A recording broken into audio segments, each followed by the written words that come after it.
तो आज एक और शानदार रूल के साथ में उपस्थित हूँ। जैसा कि आप समझ ही गए होंगे कि मैं किस प्रकार के सेंटेंस की बात करने वाला हूँ और उसके रूल्स को डिस्कस करने वाला हूँ। तो ये जो सेंटेंस है ये कंट्राडिक्टरी सेंटेंस है, यानी कि परस्पर विरोधाभासी वाक्य। ऐसे वाक्य में, चलिए शुरू करते हैं इसको। ऐसे वाक्य में आप देखेंगे कि परस्पर विरोधाभासी वाक्य आपको दिखेंगे। जैसे कि ये कंप्लीट सेंटेंस को जब आप देखेंगे तो इसमें फर्स्ट पार्ट जो है, फर्स्ट पार्ट में जो कुछ कहा जाता है उसके सेकेंड पार्ट में ठीक उसके विपरीत कहा जाता है। अब चूंकि ये मैंने यहाँ पे लिखा है, इसके एग्जाम्पल को देखने से आपको अच्छे से समझ आएगा। जैसा कि आप देखिए यहाँ पे, यद्यपि या हालांकि वह धनी है, तो भी या तथापि वह कंजूस है। अब यहाँ पे आप जो देख रहे हैं, यद्यपि और हालांकि जो मैंने लिखा है, ये दोनों की मीनिंग लगभग सेम होती है। तो भी और तथापि दोनों मैंने यूज किया है, क्योंकि सेंटेंस में ये दोनों में से कोई एक आपको लिखा हुआ मिलेगा। हालांकि इसकी मीनिंग सेम होती है और इसके ट्रांसलेशन का रूल भी सेम होता है। तो आपने पहला सेंटेंस देखा, यद्यपि या हालांकि वह धनी है, तो भी या तथापि वह कंजूस है। तो पहले सेंटेंस में वो धनी है तो भी वो कंजूस है। तो जो कुछ पहले सेंटेंस में कहा जा रहा है ठीक उसके विपरीत उसके दूसरे पार्ट में है। पहला पार्ट जो कुछ भी है उसके दूसरे पार्ट में ठीक उसके विपरीत है। दूसरे वाक्य के एग्जाम्पल को आप देखें, यद्यपि या हालांकि वह गरीब है, यद्यपि या हालांकि वह गरीब है, तो भी या तथापि वह सुखी है। तो जो कुछ पहले पार्ट में ठीक उसके विपरीत दूसरे पार्ट में सेंटेंस, ये कंप्लीट सेंटेंस कंट्राडिक्टरी सेंटेंस के रूप में है। आइए इसके कुछ आगे रूल्स को देखते हैं।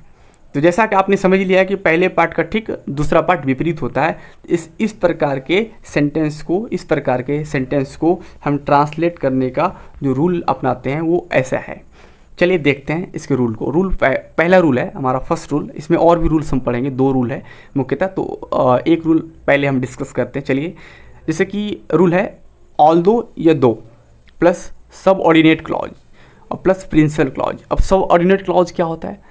सबऑर्डिनेट क्लॉज वो क्लॉज या वो सेंटेंस जो किसी दूसरे सेंटेंस पर डिपेंड होकर अपने अर्थ को क्लियर करता हो या स्पष्ट करता हो। और प्रिंसिपल क्लॉज का मतलब वैसा सेंटेंस, वैसा वाक्य जो इंडिपेंडेंट हो, किसी दूसरे सेंटेंस के ऊपर डिपेंड ना हो, उसकी मीनिंग स्वतंत्र होती है। जैसे कि वह खुशी है या सुखी है, तो यहाँ पे ये बिल्कुल स्वतंत्र, ही इज़ हैप्पी। ये प्रिंसिपल क्लॉज में ऐसे सेंटेंस आते हैं, कंप्लीट मीनिंग या किसी भी दूसरे सेंटेंस पे डिपेंडेंट ना हो। तो ऐसे सेंटेंस को हम प्रिंसिपल क्लॉज कहते हैं। तो इसमें फर्स्ट एग्जांपल जैसा कि हमने लिया हुआ था, यद्यपि या हालांकि वह अमीर है, तो भी या तथापि वह कंजूस है। तो आपने जैसा कि ऊपर रूल देखा है, इस रूल को मैं यहाँ यूज करूँगा, यद्यपि हालांकि वो अमीर है, तो भी या तथापि वो कंजूस है। तो आप देखिए, जैसा कि मैंने ऊपर लिखा है, ऑल्दो या दो he is rich, comma he is a माइजर। तो ये इसका ट्रांसलेशन है। ऐसे सेंटेंस को इस प्रकार आप ट्रांसलेट कर सकते हैं। फिर दूसरा सेंटेंस, यद्यपि या हालांकि वह गरीब है, तो भी या तथापि वह सुखी है। इसमें देखिए, ऑल्दो या दो, इस दोनों में से कुछ भी यूज कर सकते हैं, सिंगल यूज करना है आपको। He is poor, comma he is happy. तो ऐसे सेंटेंस को, चूँकि कॉमा आपको बोलना नहीं है, मैं बार बार बोल रहा हूँ कॉमा, तो कॉमा आपको नहीं बोलना है। इस प्रकार के सेंटेंस को ऐसे बोलना है, although he is poor he is happy. तो ऐसे बोलना है आपको। और चूँकि राइटिंग में भी ऐसे ही लिखेंगे। तो उम्मीद है आपको पहला रूल समझ आया होगा। अब मैं यहाँ पे एक नोट लिख के रखा है मैंने, इसको देखिए। येट का मतलब तो भी या तथापि होता है। आप इसका यूज भी इस सेंटेंस में कर सकते हैं। वो कैसे, देखिए, although he is rich yet he is a माइजर। देखिए यहाँ पे मैंने येट का यूज किया है। अभी जैसा कि आपने देखा कि कॉमा के बाद मैंने येट यूज नहीं किया था, लेकिन यहाँ पे येट का यूज भी आप कर सकते हैं। येट का यूज करने से और भी ये जोरदार वाक्य बनता है, एम्फेसाइज्ड हो जाता है। मतलब कि चूँकि वह अमीर है फिर भी कंजूस है, तो आप जब जोड़ डाल के चीज़ों को कहते हैं तो येट इस्तेमाल आप कर सकते हैं। येट यहाँ ऑल्दो या दो he is poor yet he is happy. तो ये येट का भी इस्तेमाल आप करके ऐसे सेंटेंस को लिख सकते हैं। आइए अब हम देखते हैं दूसरे रूल को, देखते हैं दूसरे रूल में क्या है। दूसरे रूल को देखते हैं, दूसरा रूल क्या है अपना। तो जैसा कि दूसरे रूल में है subject plus may be plus noun या adjective plus but plus subject again plus verb plus other words. चूँकि ये तो रूल है, रूल को मैं यूज करके दिखाता हूँ। इस रूल का इस्तेमाल मैंने ऊपर के सेंटेंस में कैसे किया है, देखिए।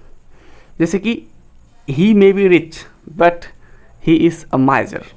ठीक, मैंने ऊपर का सेंटेंस लिया है और इसका ये दूसरा रूल है, यद्यपि या हालांकि वह अमीर है, तथापि या तो भी वह कंजूस है। यद्यपि या चूँकि वह अमीर है तो भी वह कंजूस है, तो ऐसे हम इसको बोल सकते हैं, he may be rich but he is a miser. फिर दूसरे सेंटेंस को देखिए, he may be poor but he is happy. यद्यपि या हालांकि वह गरीब है, तथापि या तो भी वह सुखी है। तो ये दूसरा रूल है, इस रूल से भी आप इसे ट्रांसलेट कर सकते हैं। तो अब मैंने कुछ और एग्जाम्पल्स नीचे लिया है, आइए देखते हैं उसको। जैसा कि हालांकि वह बच्चा है तो भी वह बुद्धिमान है। Although he is a child yet he is wise. तो ये एक शानदार रूल आपको समझ आया होगा। इसको आप स्पोकन और रिटन दोनों में यूज कर सकते हैं। मैंने 2 सेंटेंस आपके लिए ट्रांसलेट करने के लिए रखा हुआ है। आप इन दोनों को ट्रांसलेट करें और कमेंट बॉक्स में मुझे बताएं कि आपको समझ आया है या नहीं। और भी ऐसे सेंटेंस आप अपनी मर्ज़ी से लिखें और इसको ट्रांसलेट करें। तो I hope you have understood the concept very well and मैं लगातार ऐसे सेंटेंस लाऊंगा, इसके रूल्स को बताऊंगा।